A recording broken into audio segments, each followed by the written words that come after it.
السلام عليكم ورحمة الله وبركاته. الحمد لله الذي علم بالقلم علم الإنسان ما لم يعلم. أشهد أن لا إله إلا الله وحده لا شريك له، وأشهد أن محمدا عبده ورسوله، ونصلي ونسلم على سيد النبي الكريم سيدنا وحبيبنا محمد الأمين وعلى آله وأصحابه أجمعين.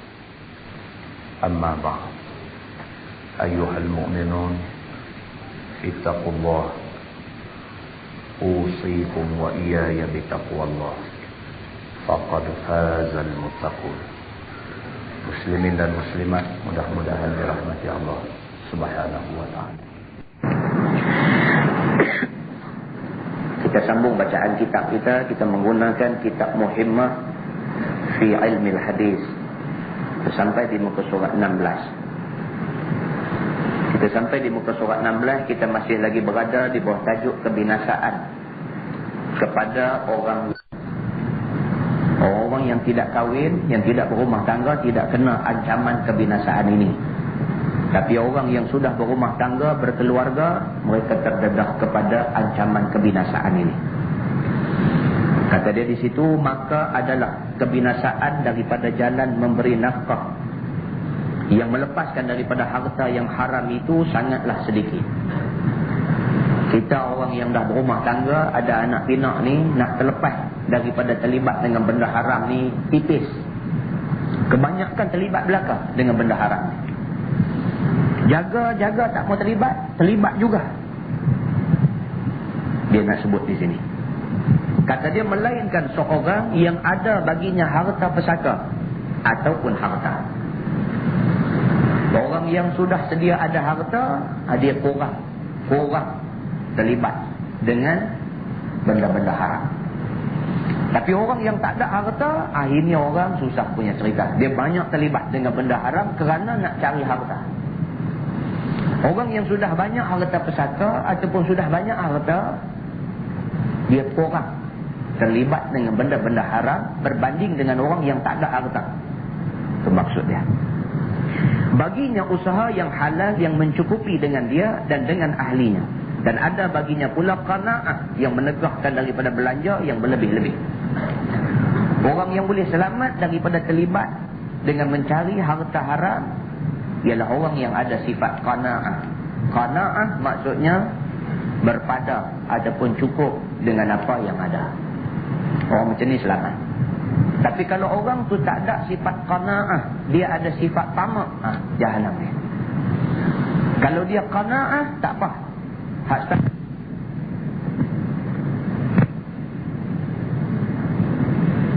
Kerana nak lebih daripada ni, aku tak mau. Dia kata, hak dua adalah cukup bagi aku kerana benda ni halal dan aku tak susah dalam hidup. Kalau ada ingat macam tu, selamat. Kata dia, maka bahawa yang demikian itu lepaslah ia daripada kebinasaan berkahwin. Orang kahwin ni kok mana pun kena ada qanaah. Ni tak lah duk kira. Mereka kata, ni 17 hari bulan ni gaji dapat. Duk kira lah. Tapi mereka kata pula 17 hari bulan ni dapat gaji dengan bonus sekali. Dia kira lagi. Lepas tu, kita nak pergi perhabis di mana? Tidak ada qanaah dalam diri dia. 17 hari bulan nak dapat gaji. Dia tak baca dah. Kalau dia tak pekin belanja, bulan depan lambat nak dapat gaji. Dia tak baca dah. Dia duk kira 17 ni dapat.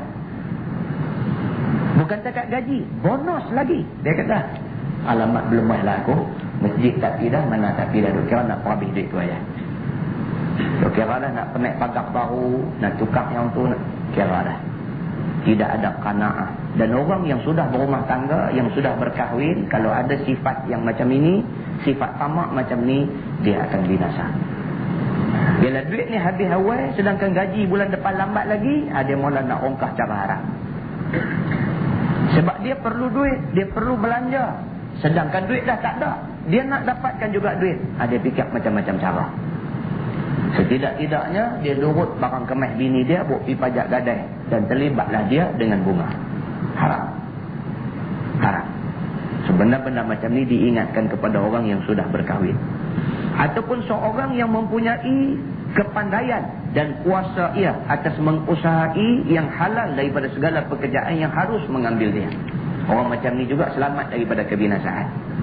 Dia ada kemahiran yang Tuhan bagi kat dia. Tuhan bagi dekat dia kemahiran tangan. Dengan tangan yang ada kat dia, dia boleh buat banyak benda yang boleh mendatangkan sumber pendapatan. Maka dia tidak akan terlibat dengan benda haram. Tangan dia tu buat jadi belakang. Dia pergi kutip batu di sungai, dia ayak terjun, di latar apakah, ayak putih mana tu, pergi kutip batu, balik ke rumah dia. Dengan menggunakan kemahiran tangan dia, dia ambil cat apakah, lukis, tulis Penang Bridge. Satu aja. Jual RM6 seketul. Batu tu dia pergi ambil peri aja. Cunggit kereta dia, bawa balik batu tu. Batu yang asal-asalnya duduk dalam sungai tak ada harga. Tapi oleh kerana Allah bagi dekat dia satu tangan yang mahir, tangan yang pandai, dengan menggunakan kemahiran tangan itu, dia lukis-lukis, dia contiang apa buah cat apa atas sikit, orang tengok berkenan. Tak RM6, orang tawak RM5 jadi. Modal dia kira upang 5 duit dia. Dakwah tu aja, tak tu aja sikit. Maka orang-orang yang macam ini banyak peluang untuk selamat daripada melakukan kerja haram. Itu satu. Dia kata seperti mengambil kayu di hutan, atau mengambil perburuan di hutan, atau di dalam perbuatan yang tiada takluk dengan raja-raja. Maka yang demikian itu lepaslah ia daripada kebinasaan berkahwin. Itu dia. Dengan kemahiran tangan yang ada kat dia, dia pergi kutip kayu main jual. Misalnya, ini contoh lama lah, sebab kitab lama. Kita bawa tak ada contoh baru punya. Contoh lama, dia kata dengan kemahiran tangan tu, pergi terpam masuk dalam hutan, cari kayu, main jual. Lah kalau jual kayu pun tak balik kurang. Orang pakai dapur gas. Ada lah orang nak pakai, tokoh-tokoh cuti sekolah, orang nak kenuri, dia carilah kayu. Tapi kebanyakan orang tak mahu ada kayu api ni. Jadi kalau pakai contoh ni susah sikit lah. Buat contoh baru. Contoh baru, kemahiran tangan dia, dia boleh melukis apa-apa, dan benda tu jadi harga. Ataupun apa juga contoh, dengan tangan dia, dia boleh perbaik radio ke, boleh perbaik kereta ke apa, ni semua ni halal ke masuk duit saja. Kita tak nampak ni. Benda-benda macam ni kita tak nampak. Sebab hari ni di sekolah-sekolah diperkenalkan kemahiran hidup. Kemahiran hidup penting, terlalu penting kemahiran hidup ni. Bukan nak suruh anak kita jadi pomen, bukan nak suruh anak kita jadi tukang. Sekurang-kurangnya tujuan kemahiran hidup di sekolah ni, esok ni barang rumah dia rosak, dia tak payah cari orang, dia boleh perbaik sendiri. Itu juga satu pendapatan. Kerana kalau dia perbaik kat orang habis RM50, dia perbaik sendiri, dia beli spare part harga RM50 saja. Munasabah lah. Radio kita rosak, ada seketui aja benda dalam tu rosak. Pitanya di kedai spare part, benda tu seketui harga RM1.20. Hantar di kedai Cina suruh perbaik, siap semua, dia kata RM60. Kita bukan tahu. Dia kata RM60. Kita tanya dia rosak apa? Dia tunjuk lah bangkai banyak-banyak duk lungguk di kedai dia tu. Tu, hang punya ketui tu rosak. Wah, ini rosak, memang kacau. Dia kata, bayar ya, memang tak kata apa lah, RM60. Mujur 60 kalau 100 kita kata. Walhal modal dia RM1.20. Nampak? Jadi apabila kita dapat kemahiran tangan macam ni, itu juga satu pendapatan bagi kita. Kita boleh selamatkan duit kita daripada mengalir tanpa sebab yang sepatutnya. Baik. Dan setengah daripada kebinasaan berkahwin itu, iaitu singkat ia daripada mendirikan dengan hak ahlinya. Yakni tiada kuasa ia menyempurnakan bagi hak ahlinya, dan tiada kuasa ia menanggung kesusahan yang disakiti oleh ahlinya. Ini juga binasa kita. Kita tak boleh nak melepaskan diri kita dan keluarga kita daripada sesuatu musibah yang kena kita.